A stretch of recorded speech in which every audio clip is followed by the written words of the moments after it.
Merhaba, bir canlı yayına daha hoş geldiniz. Mikrofon takmayı unutmuşum. Umarım çok çok gerekli olmaz. Hoş geldiniz. Bugün biraz kararsız kaldım. Açık tonlar mı giyeyim, koyu tonlar mı giyeyim? Yani daha sonuçta kışın başındayız. Kış gelmedi. Kışın bu sefer sürekli siyah giyiyorsun falan diyeceksiniz bana. O yüzden dedim ki açık tonlar giyeyim yine de. Eee,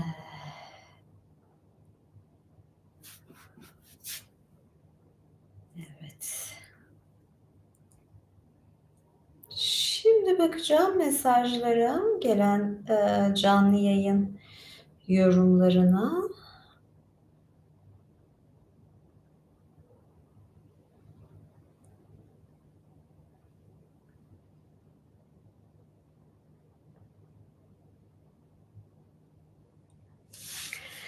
Evet, hoş geldiniz.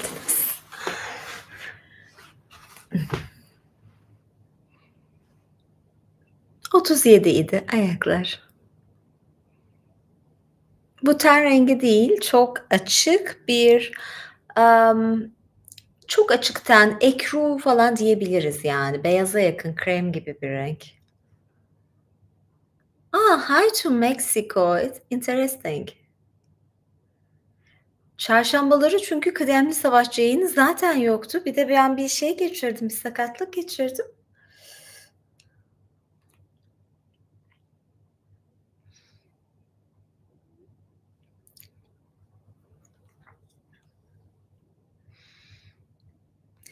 Canlı yayına başladım. YouTube'da canlı yayındayım. Ya, Meksiko'dan, Meksiko City'den bile izleyen var. Ne güzel değil mi? Yayın linki burada. Buradan şu anda beni canlı izleyebilirsiniz YouTube'da. Görüşürüz. Canlı yayına başladım. YouTube'da canlı yayındayım. Ya, Meksiko'dan, Meksiko City'den bile izleyen var. Ne güzel değil mi? Yayın linki burada. Buradan şu anda beni canlı izleyebilirsiniz YouTube'da. Görüşürüz. Canlı yayına başladım YouTube'da. Evet. Duyurdum da. Thank you. Evet, bugün Patreon yayını da var. Yayından sonra ne yapacağım? Kıdemli Savaşçı yayını yapacağım. Sonra İmparator yayını yapacağım. Ondan sonra da Patreon yayını yapacağım. Bir maraton olacak. Kaç gündür evde dinleniyordum. Biraz, belimi incittim. Teşekkür ederim Yavuz Bey. Bugün YouTube'un yetkiye dayanarak kutlanacak gün söyleyeyim. Gerçi çok kutlanacak bir gün değil, Dünya Menopoz Günü'ymüş. Yani ger böyle bir gün. Henüz o gemide değilim ama.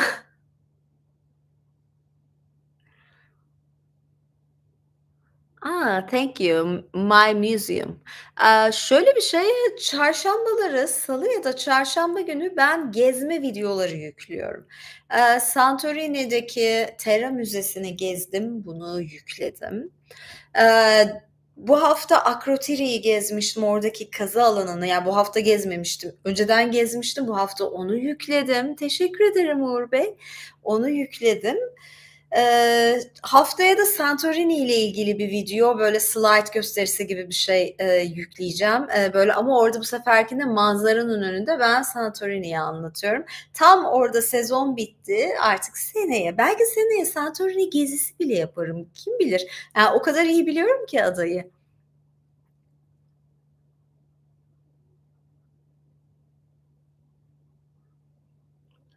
Teşekkür ederim. Patreon'a gelin bence Yavuz Bey. Gerçi orada hiç, yani, böyle renklendirme falan yapılmıyor ama Patreon'u da tavsiye ederim. Orada biraz daha rahatım. Ya, yayının sonu, yayının başındayız. Yani yayının sonunu bilemiyorum.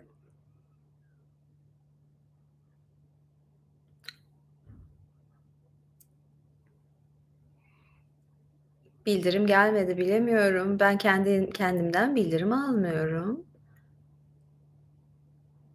Evet. Ay, hazinelerim. Hımm. Evet, yayındaysak bugün, bir, geleyim bakayım şeyde yayınlanmış mı? Yes. Evet, tamam. Ya, o kadar çok şey tekrar ediyorum ki bu arada İngilizcenin dışında Yunanca. Çok zevk alıyorum ya. Ay, teşekkür ederim. Bal ayağım ha, bal.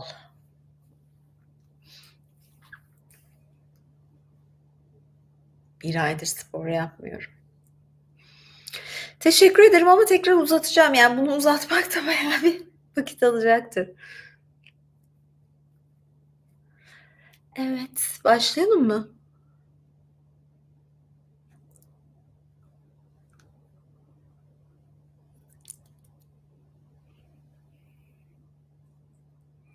Neye yakın çekim?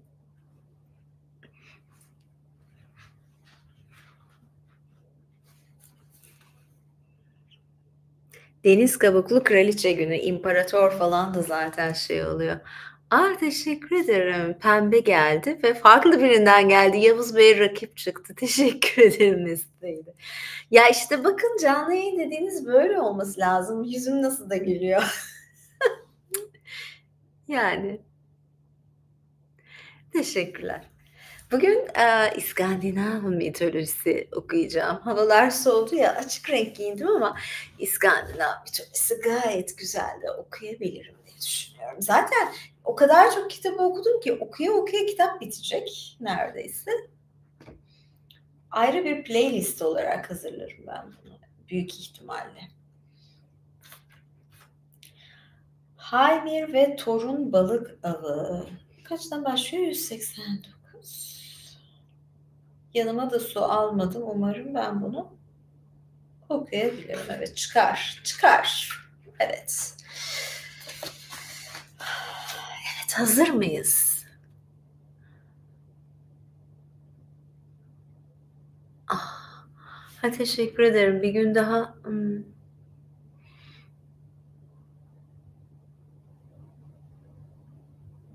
ne günü var? Hımm. Teşekkür ederim. Evet, bakın yani beni nasıl güldürüyorsunuz şöyle teşekkürlerle falan. Yani bir kadına evet teşekkür edilmesi lazım. Ha, yazın tabii ki. Savaşçılara farklı tür şeyler yapıyorum ama yakında canlı yayına gelecek. Ben biraz, rahatsızlandığım, sakatlandığım için, yani, ben kaç gündür doğru dürüst yürüyemiyordum, dışarı bile çıkmıyordum. Yine dışarı çıkmadım. Yani, taksiyle stüdyoma geldim sadece. Yani, sadece böyle bir şey yapabildim. Çok da böyle fazla hareket edemiyorum. Düzelecek birazcık, masajlar falan böyle şeyler lazım. Ondan sonra, kendime geleceğim.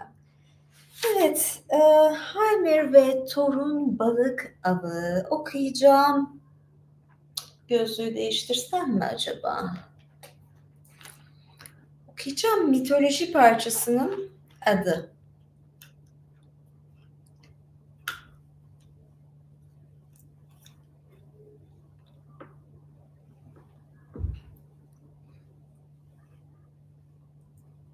Şunları da çıkarayım ben. Evet, şimdi halloldu. Favori, buradan bile görüyorum ne gözlükler oldu. Favori, ah,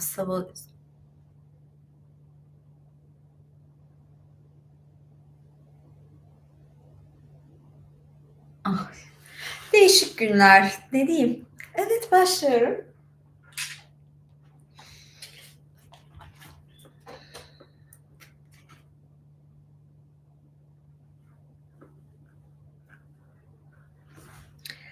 Tanrılar Aegir'in deniz kıyısındaki büyük salonuna ulaştı. Geldik dedi grubun lideri Thor. Bir ziyafet çek bize. Aegir deniz devlerinin en büyüğüydü. Karısı Ran'dı ya da Ren'di. Denizde boğulanlar onun ağlarında toplanırdı. 9 kız çocuğu denizin dalgalarıydı. Aygir'in tanrıları doyurma arzusu yoktu. Gelin görün ki onlarla savaşmak da istemiyordu. Thor'a bir baktı ve şöyle dedi: "Bir ziyafet hazırlayacağım ve katılıp katılabileceğiniz en iyi şölen olacak. Hizmetçim Fima Feng her birinize özenle hizmet edecek ve midelerinizin alabileceği kadar yiyecek, içebileceğiniz kadar içki getirecek. Tek bir şartım var. Ziyafeti hazırlayacağım. Lakin önce siz bana hepinize bira yapabileceğim kadar büyük bir kazan getireceksiniz. Kalabalıksınız ve iştahınız da pek açık." Aygir tanrıların böyle bir kazanının olmadığını iyi biliyordu. Kazan olmazsa da ziyafet hazırlamak zorunda kalmazdı. Thor diğer tanrılara danıştı ama sorduğu her tanrı böyle bir kazanın bulunmadığı kanaatindeydi. Sonunda savaş tanrısı, cenk tanrısı Tyr'a sordu. Tyr çenesini sol eliyle kaşıdı ki sahip olduğu tek eldi bu. "Dünya denizinin kenarında," dedi, "dev kral Hymir yaşar. Bir fersah derinliğinde bir kazanı vardır. Bu şimdiye kadar yapılmış en büyük kazandır." "Emin misin?" diye sordu Thor. Tyr başını salladı. "Hymir benim üvey babam. Annemle evlendi," dedi. "Annem bir devdir. Büyük kazanı da kendi gözlerimle gördüm ve annemin oğlu olduğumdan Hymir'in salonunun kapısı bana açıktır." Tyr ve Thor'un arabasına bindiler. Keçiler diş gösteren ve diş bileyebilen tanrılar tarafından çekilen arabayla hızla Hymir'in muazzam kalesine gittiler. Thor keçileri bir ağaca bağladı. Ardından ikisi de içeri girdi. Mutlaka bir dişi dev vardı. Kayalar kadar büyük soğanları ve kayıkları kadar büyük lahanaları doğuruyordu. Thor bakmaktan kendini alamadı. Yaşlı kadının 900 kafası vardı. Her kafa bir öncekinden daha çirkin ve korkunçtu. Geri adım attı.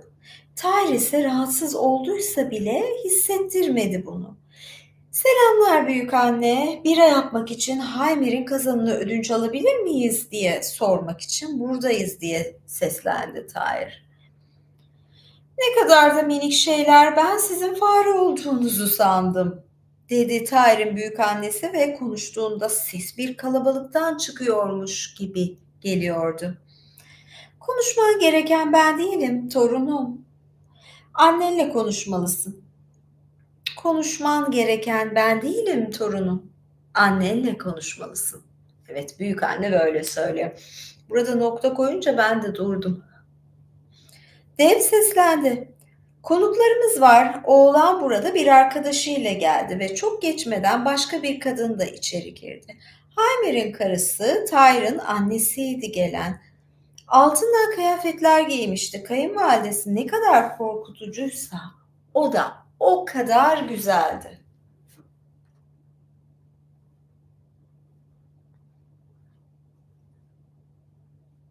Bir ayla doldurduğu ufacık dev yüksüklerden taşıyordu 2 tane.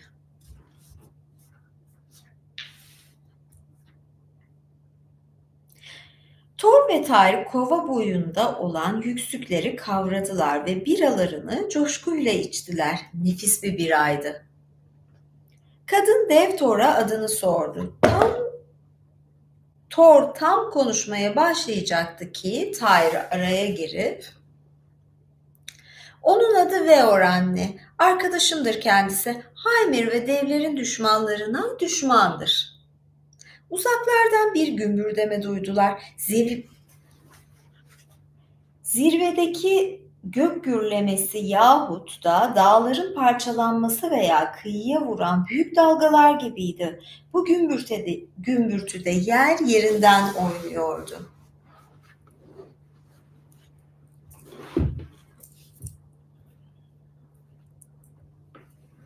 Evet.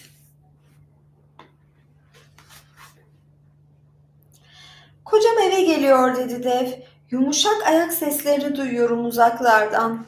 Gümbürtü daha da güçlendi.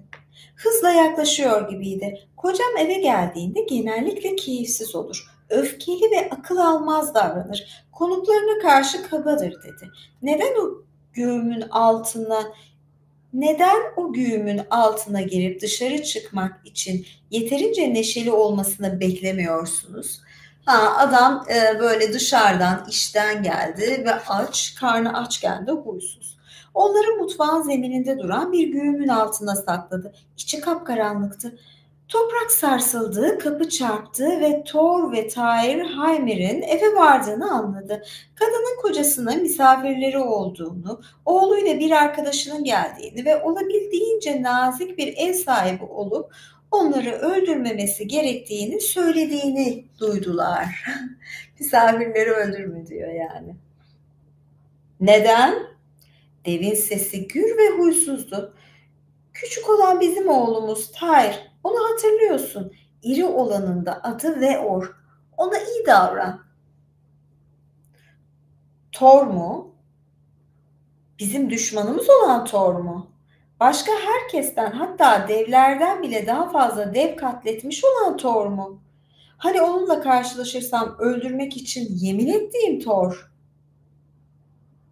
Veor dedi karısı. Ve onu sakinleştirdi. Thor değil, Veor. Oğlunuzun arkadaşı ve düşmanlarının düşmanı. Bu yüzden ona karşı nazik ol. Ne aklım yerinde ne de keyfim. Kimseye karşı nazik olmak istemiyorum ve böyle davranacak halde değilim dedi. Gümbür gümbür bir dev sesiyle. Nerede saklanıyorlar? Ah, oradaki kirişin hemen arkasında dedi karısı. Thor ve Tyr işaret ettiği kirişin parçalanma ve kırılma sesini duydu. Bunu birbiri ardına mutfaktaki tüm güğümlerin tavandan yere çalınıp paramparça edilme sesleri takip etti. Bu kadar kırmak yetti mi diye sordu Tyr'ın annesi. Sanırım dedi Heimer'in sesi istemeye istemeye. O güğümün altına bak dedi. Hani şu yerdeki paramparça etmediğin. Tyr ve Thor'un saklandığı güğüm kalktı ve kendilerini devasa bir yüze bakarken buldular.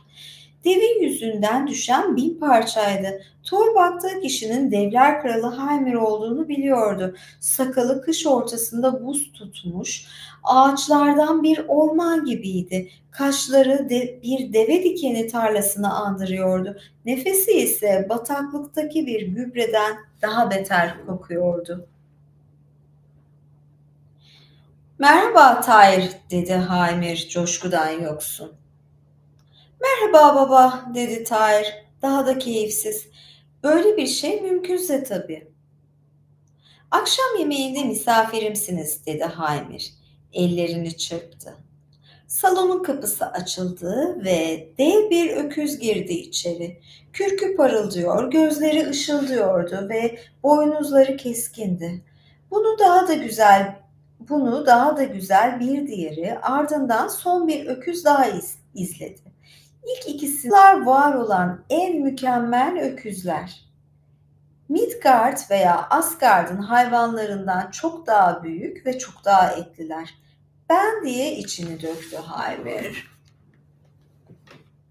Büyükbaş hayvanlarımla müthiş gurur duyuyorum. Onlar benim hazinelerim ve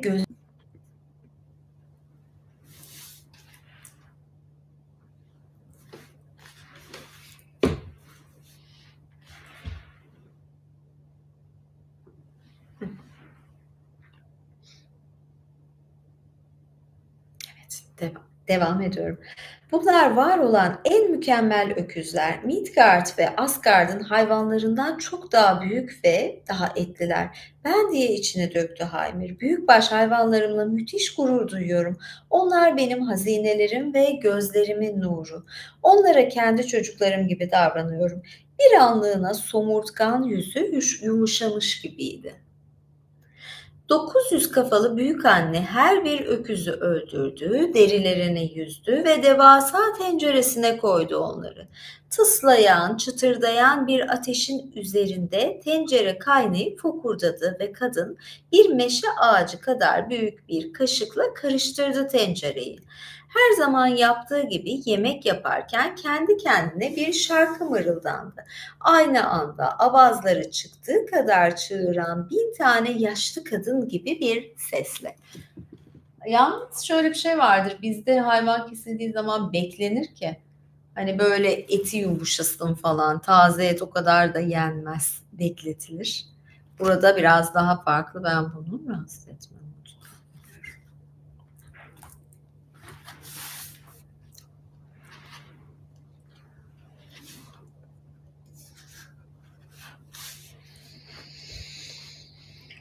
Çok geçmeden yemek hazırdı. Burada misafirsiniz. Hazır ol da beklemeyin. Çanaktan yiyin yiyebildiğiniz kadar dedi Haymir ortaya konuşarak. En nihayetinde yabancılar küçücüktü. Ne kadar yiyebilirlerdi ki? Öküzler de devasaydı nasıl olsa. Burada misafirsin. Evet. Thor iyice acıktığını söyledi ve iki öküzün tamamını kendi başına birbiri ardına sıyrılmış kemiklerden başka bir şey bırakmayana dek yedi. Sonra memnun memnun geğirdi. Ne kadar çok yedin Veor dedi Haymir. Birkaç günlük yemeğimiz de o bizim. Daha önce bir devin bile tek oturuşta iki öküz yediğine şahit olduğumu sanmıyorum. Anlayacak şimdi ya. Açtım dedi Thor ve biraz da kendimi kaybettim. Baksana yarın neden balık avlamaya çıkmıyoruz? Oldukça iyi bir balıkçı olduğunu duydum. Haymir balıkçılık hünerleriyle böbürlenirdi. Mükemmel bir balıkçıyımdır dedi. Yarın için akşam yemeğini avlayabiliriz. Ben de iyi bir balıkçıyımdır dedi Thor. Daha önce hiç balık tutmamıştı ama ne kadar zor olabilirdi ki? Yarın şafakta iskelede buluşalım dedi Haymir. O gece devasa yatak odasında Tair Thor'a umarım ne yaptığını biliyorsundur dedi.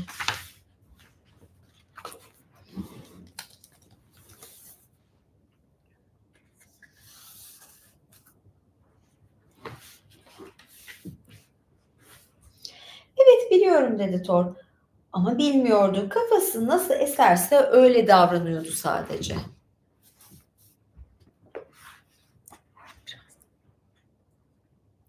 Thor'un en iyi yaptığı şey de buydu. Şafak sökmeden önceki ağrık ışıkta Thor iskelede Hymir'le buluştu. Seni uyarmalıyım küçük Veor dedi dev. Buzlu sulara doğru ilerleyeceğiz. Soğuğun derinliklerine doğru kürek çekeceğim ve senin gibi küçük bir şeyin hayatta kalabileceğinden daha uzun sürede dışarıda kalacağım. Sakallarını ve saçlarını buz sarkıtları kaplayacak ve soğukla birlikte masmavi kesileceksin. Muhtemelen de öleceksin. Merak etme dedi Thor. Soğuğu severim. Adamı zinde tutar. Yem olarak ne kullanıyoruz? Ben kendi yemimi getirdim dedi Haymir. Sen de kendininkini getirmelisin. Öküzlerin çayırına bakabilirsin. Öküz gübresinde kocaman kurtçuklar bulabilirsin. En nihayetinde. Ondan ne istersen, oradan ne istersen onu al. Thor Hymir'e baktı. Hymir'e çekiciyle vurmayı düşündü. Ama öyle yaparsa kazanı alamazdı. En azından iş kavgaya varmadan. Yani bunu yanlış okudum.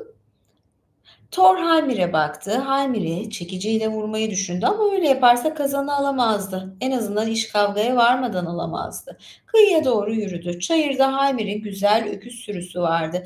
Yerde devasa gübre parçaları vardı.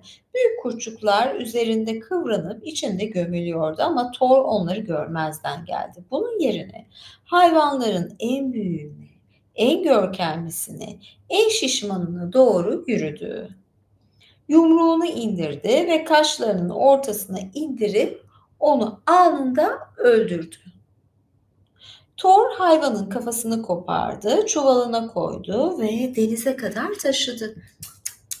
Yazık ya hayvana. Balina avlayacak galiba. Haymir kayıktaydı. Çoktan demir almış ve koydan ayrılmıştı. Çok zarar verdi Thor bu Haymir'e, bu deve yani. Haymir'e zarar verdi Thor, evet.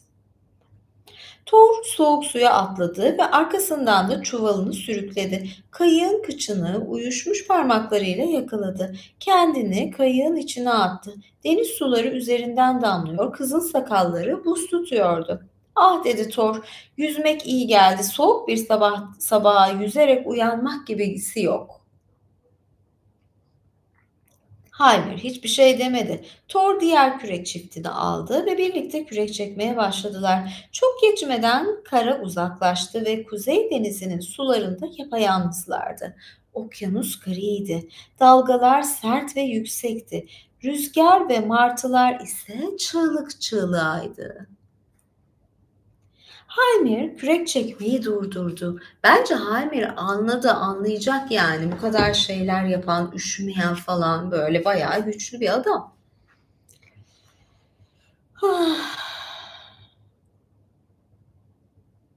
Haymir kürek çekmeyi durdurdu.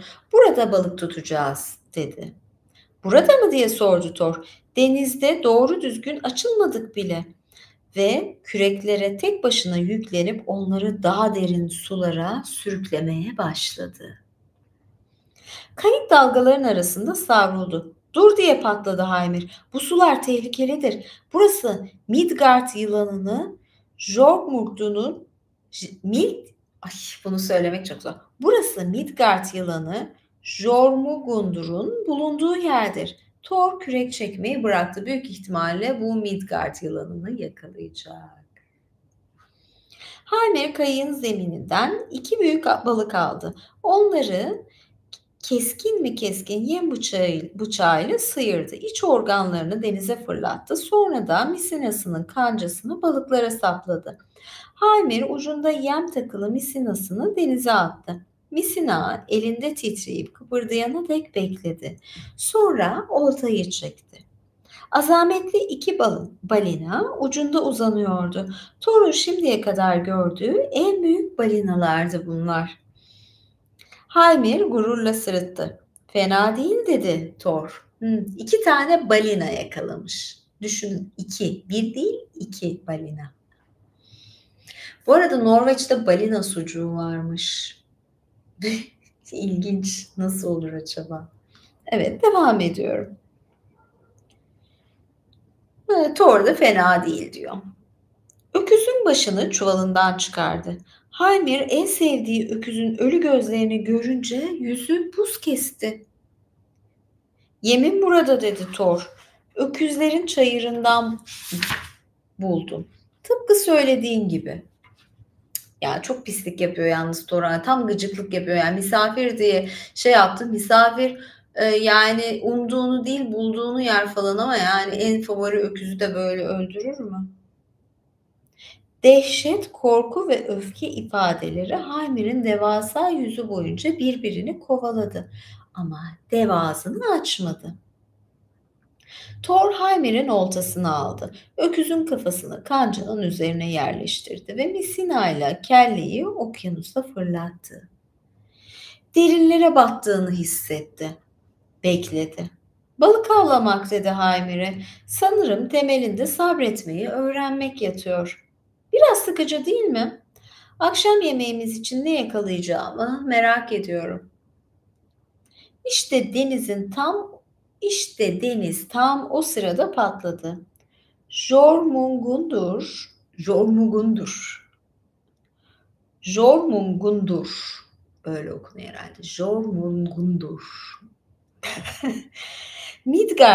Midgard yılanı kocaman öküz kafasını ısırmıştı ve kanca damağının derinliklerine takılmıştı. Yılan suda debelenip kendini kurtarmaya çalıştı. Evet, Jormungundur yani Midgard yılanı.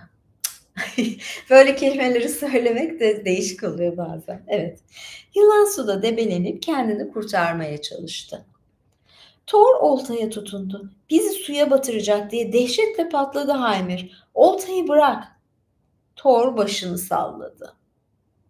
Kasılarak tuttu. Bırakmamakta kararlı olduğu oltayı.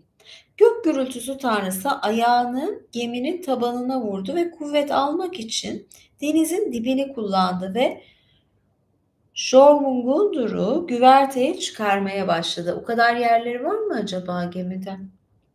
Yılan siyah zehrini püskürttü onlara doğru. Thor eğildi ve zehir onu ıskaladı. Çekmeye devam etti.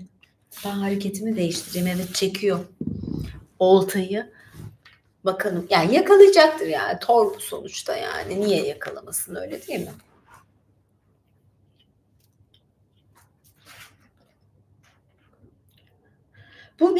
Bu Midgard yılanı, kafasız seni diye bağırdı Heimer. Oltayı bırak, ikimiz de öleceğiz. Thor hiçbir şey söylemedi. Sadece oltayı çekti azimle. Gözleri düşmanına sabitlenmişti. Seni öldüreceğim diye fısıldadı yılana.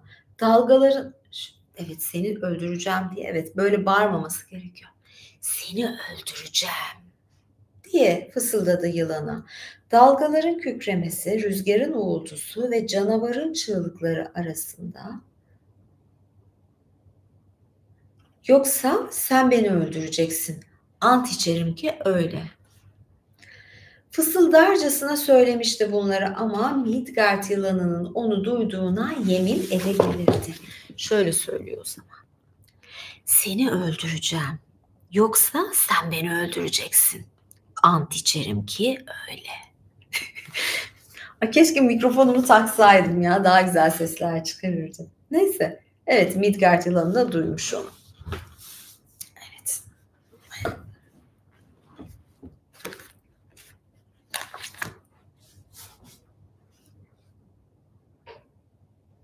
Yılan gözlerini Thor'a sabitledi ve bir sonraki zehir damlası Tanrı'nın o kadar yakınından geçti ki okyanus havasında tadını alabilirdi. Zehir omzuna püskürdü ve dokunduğu yer yandı. Thor gülmekle yetindi ve bir kez daha asıldı.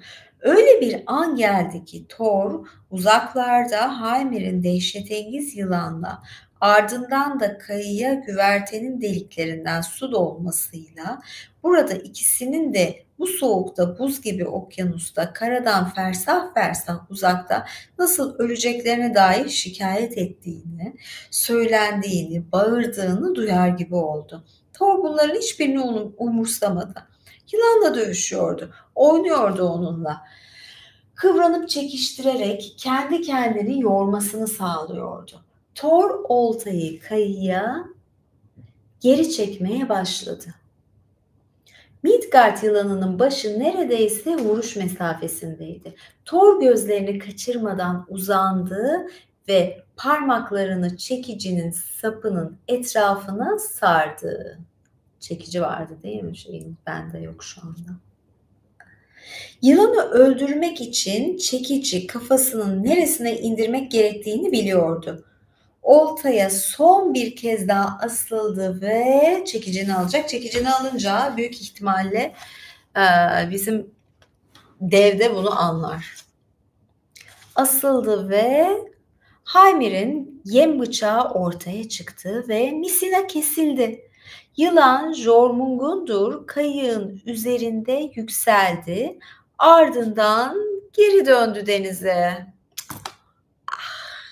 Küfrederdim.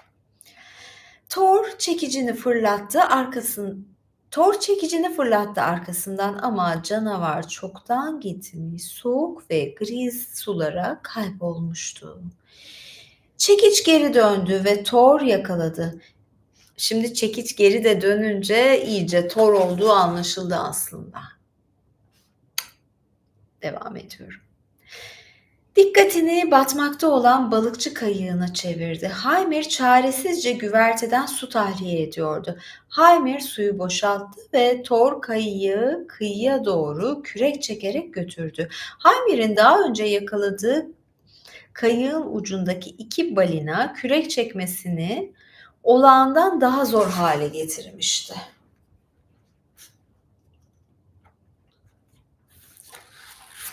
Kara göründü dedi Haymir ama benim evim hala kulaçlarca uzakta.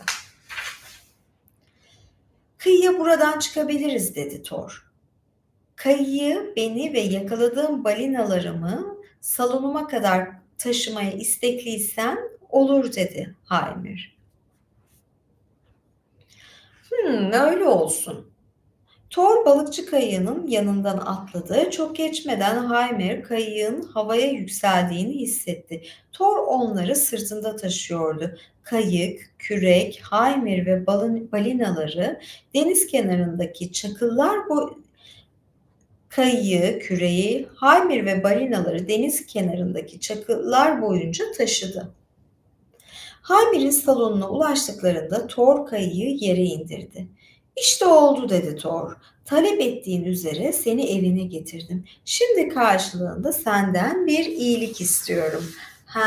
Canını tehlikeye attı. Şimdi öyle alacak, kazanı alacak.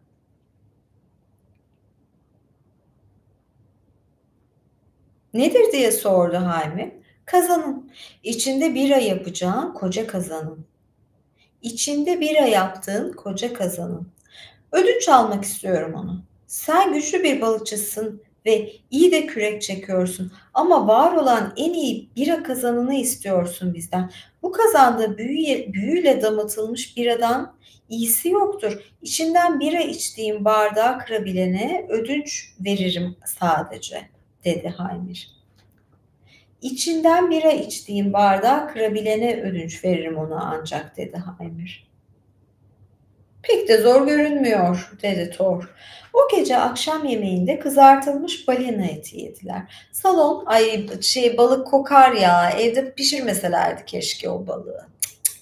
Yani balinayı da kızartıyorlar. Bence büyük balık, yani yağlı balıktır. Bence onun ızgarası daha iyi olur. Balinayı şöyle fileto yapacaksın, ızgara yapsan sanki daha iyi olur gibime geliyor, ya da fırında buğulaması iyi olur yani kış günü. Kızartma şimdi çok kokar evde. Yani hamsi falan olsaydı tamam da, yani yılan balığını da belki kızartabilirlerdi. Bilmiyorum. Neyse. Evet, kızarttılar, evi kokuttular. Şimdi devam ediyorum, ne oldu? Berzel kıracak galiba. Salon çok başlı devlerle doluydu ve hepsi bağırıyordu. Mesuttu ve pek çoğu da sarhoştu. Yemeği bittikten sonra Haymir biranın son yudumunu içti ve sessizlik çağrısında bulundu. Sonra kapıyı Thor'a uzattı. Parçala dedi. Bu bardağı parçala ve biramı yaptığım kazan sana hediyem olsun.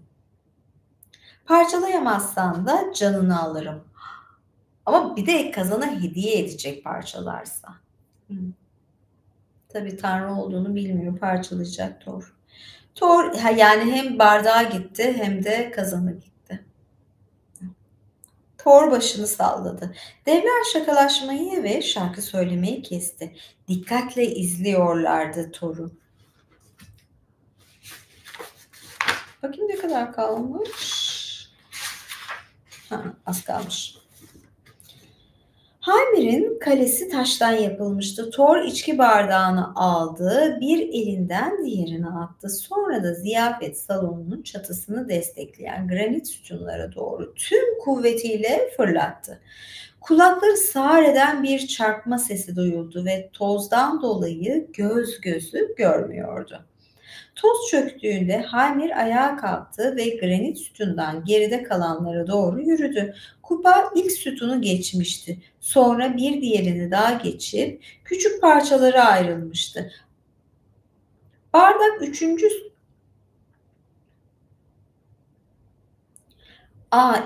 İkinci sütun da kırılıyor, ev çökecek.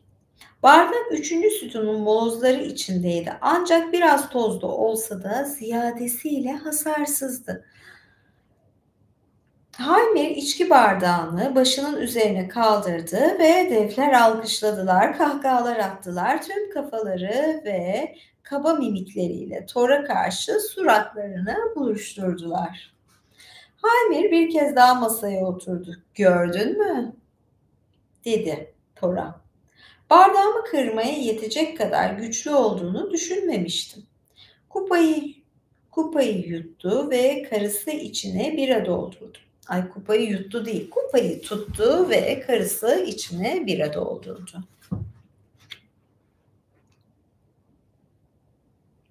Her birayı öpürdetti. "Tadıp tadabileceğiniz en iyi bira," dedi. "Hadi hatun, oğlum ve arkadaşı Veor için biraz daha bira koy. Müsaade edelim de en iyi biranın tadına baksınlar. Kazanı eve götüremeyeceklerine ve bir daha bu kadar iyi bira içemeyeceklerine üzülsünler. Bir de Veor'u öldürmem gerektiği için onun yasını tutsunlar. Zira bardağım sapasağlam." Ya şöyle bir şey, o çekici görünce hala onun yani Thor olduğunu anlamadı mı acaba? Onu anlamadım tabii.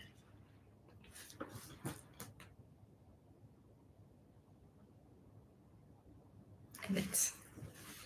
Şimdi Thor masada Tyr'ın yanında oturdu ve alazlanmış balina etinden bir parça alıp kızgın kızgın çiğnedi. Devler yüksek sesli ve gürültülüydü. Artık onu görmezden geliyorlardı. Büyük ihtimalle o bardak elmastan ki kırılmadı bence. Tyr'ın annesi Thor'un bardağına bira doldurmak üzere eğildi. "Aslında," dedi sessizce, "kocam bayağı kalın kafalıdır, inatçıdır ve kafası kalındır." Ha, kocasının kafasından bardağı kıracaklar. "Benim için de aynısını söylerler," dedi Thor. "Hayır," dedi, "küçük bir çocukla konuşuyormuşçasına. Çok kalın bir kafası var.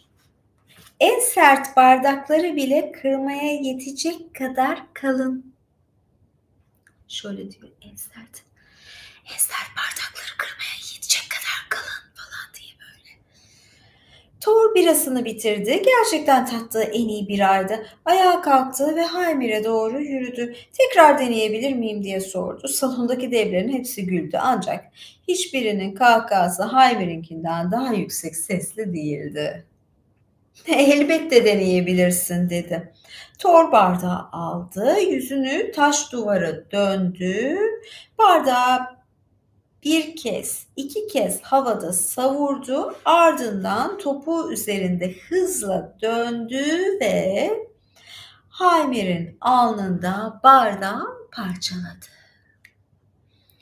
Bardağın parçaları birer birer Heimer'in kucağına düştü. O sırada salona sessizlik hakimdi ve ancak bu sessizlik dalga dalga yükselen bir sesle bozuldu. Thor gürültünün kaynağını görmek üzere etrafına bakındı. Sonra arkasına döndü ve Heimer'in omuzlarının titrediğini gördü. Dev uzun, giderek artan hıçkırıklarla ağlıyordu. Aa. "En büyük hazinem artık bana ait değil," dedi Heimer. Bekaretini aldı Heimer. Ona her zaman bira yapmasını söylerdim ve kazanım kendi kendine sihirli bir şekilde en iyi birayı yapardı. Ve bir daha asla bana bira yapıp ve bir daha asla bana bira yap kazanım diyemeyeceğim. Thor sesini çıkarmadı. Heimer Tyr'a baktı ve acı acı konuştu. "Eğer istiyorsanız üvey evlat, alın öyleyse. Devasa ve ağırdır. Bir düzineden fazla dev ancak kaldırabilir. Kaldırabilecek kadar güçlü olduğunuzu düşünüyor musunuz?"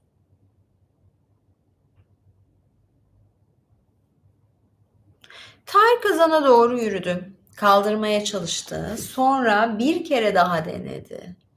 Ama onun için bile çok ağırdı. Thor'a baktı, Thor omuz silkti, kazanı kenarından kavradı ve ters çevirdi. Böylece kendisi içeride kaldı. Kulpları yerde tıkırdadı. Ardından içerisinde Thor'la birlikte ilerlemeye başladı.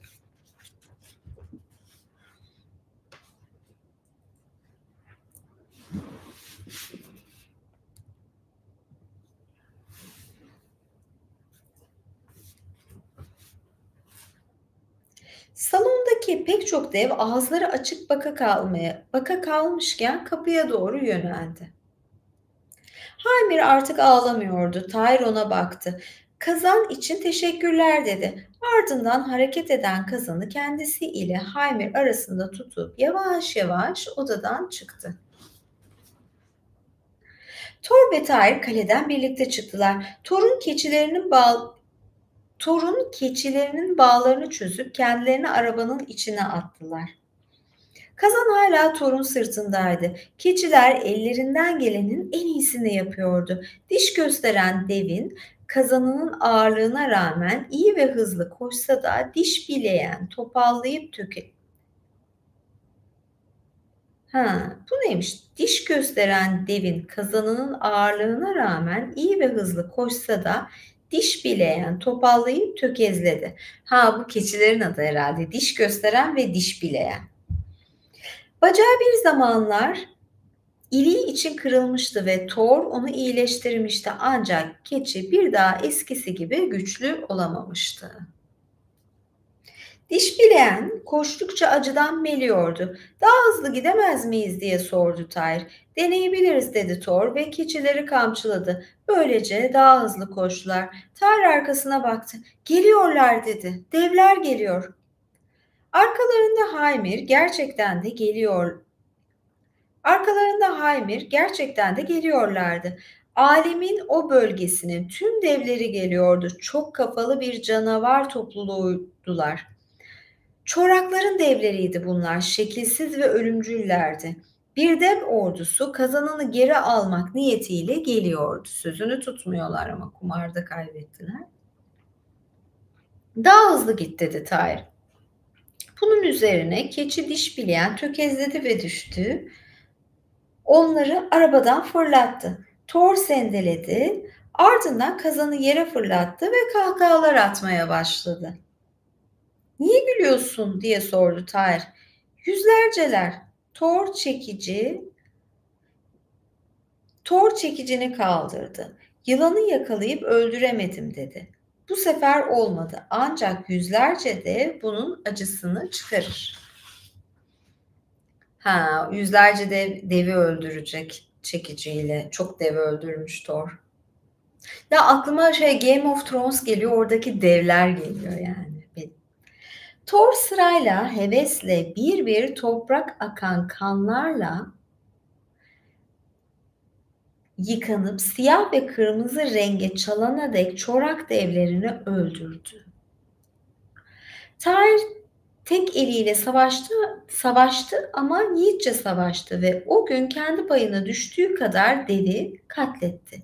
İşleri bittiği ve tüm devler öldüğünde Thor yaralı keçisi diş bileğinin yanına çömeldi ve ayağa kalkmasına yardım etti. Keçi yürürken topallıyordu ve Thor keçisini topal bıraktığı için Loki'ye lanet okudu. Hymir katledilenler arasında değildi ve bu durum Tyr'ı rahatlatmıştı. Zira annesinin dertlerine dert eklemek istemiyordu. Annesi dul kalmasını istiyor tabii. Thor kazanı Asgard'a tanrıların buluşmasına götürdü. Kazanı Aegir'e götürdüler. "İşte" dedi Thor, "hepimize yetecek kadar büyük bir bira kazanı." Deniz devi iç çekti. "Tam olarak istediğim gibi" dedi. "Pekâlâ, salonundaki bütün tanrılara bir sonbahar ziyafeti çekeceğim." Sözüne sadık biriydi ve o günden beri her yıl hasat toplandığında tanrılar mevcudiyetinin gördüğü en iyi birayı içiyorlar orada. Sonbaharda, deniz devinin salonunda. Ay, gerçekten bu mitoloji harika oldu. Neden harika oldu? Yani sonbahardayız. Resmen, Oktoberfest zamanları ve yani böyle bira, Oktoberfest falan. Yani neden sonbaharda bira yapılıyor? Tamam, hasat zamanıdır. Hani neden yapılma sebebi. Ama yani burada bunun hikâyesini de duymuş olduk. Bu bir Alman, şeyi değil, mitolojisi değil. Ama hani, şey olması açısından yani hepsi birbiriyle bağlantılı ya, o açıdan, güzel, ilginç oldu yani. Bunu sevdim, ayrıca sevdim yani. Demek ki, kökeni buraya dayanıyormuş ve şöyle de bakın, mesela şeyi hatırlarsanız, Game of Thrones'ta, devler böyle kalmamıştı. Hani bir tane dev vardı. Bir ya da 2 yani artık nesilleri tükenmişti. Ya, o da aslında mitolojik bu hikâyeye dayanıyor. Yani Thor hepsini öldürmüş, kalmamış zaten. Dev bir tane artık kralı kalmış falan gibiydi kuzey ülkesinde. Ama demek ki sonbaharda bira içmenin, bira festivali düzenlemenin, büyük bir nedeni de ya da mitolojik kökeni de bu hikâyeye dayanıyor. Thor ve devler arasındaki bu durum. Bu kazan hikâyesi. Evet, yani bunu sevdim. Şöyle birazcık yaklaşayım, yayını öyle kapatayım. A, niye azaldınız? Demin ne kadar çoktu. Herkes sonucu aldı, ne olduğunu öğrendikten sonra mı gittiniz ya da yayın bitiyor diye? Yani arpa ben de açıkçası biracı değilim. Senede 1 defa, 2 defa bira içtiğim oluyor. Anlamsız chat'leri görmedim. Anlamsız mı değil mi bilemiyorum. Çünkü, eee, 51 dakikadır yayında mıyım inanmıyorum. Kendime şaşırdım. Yani susuz nesiz gayet güzel okudum. Fazla da takılmadım. Ya, ben niye kitap seslendirmiyorum aslında? Yazdığınız sonu görmedim.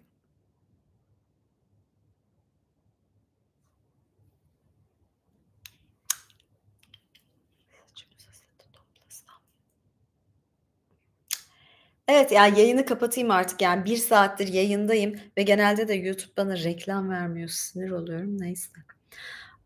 Thank you very much. İnternet niye kesiliyor?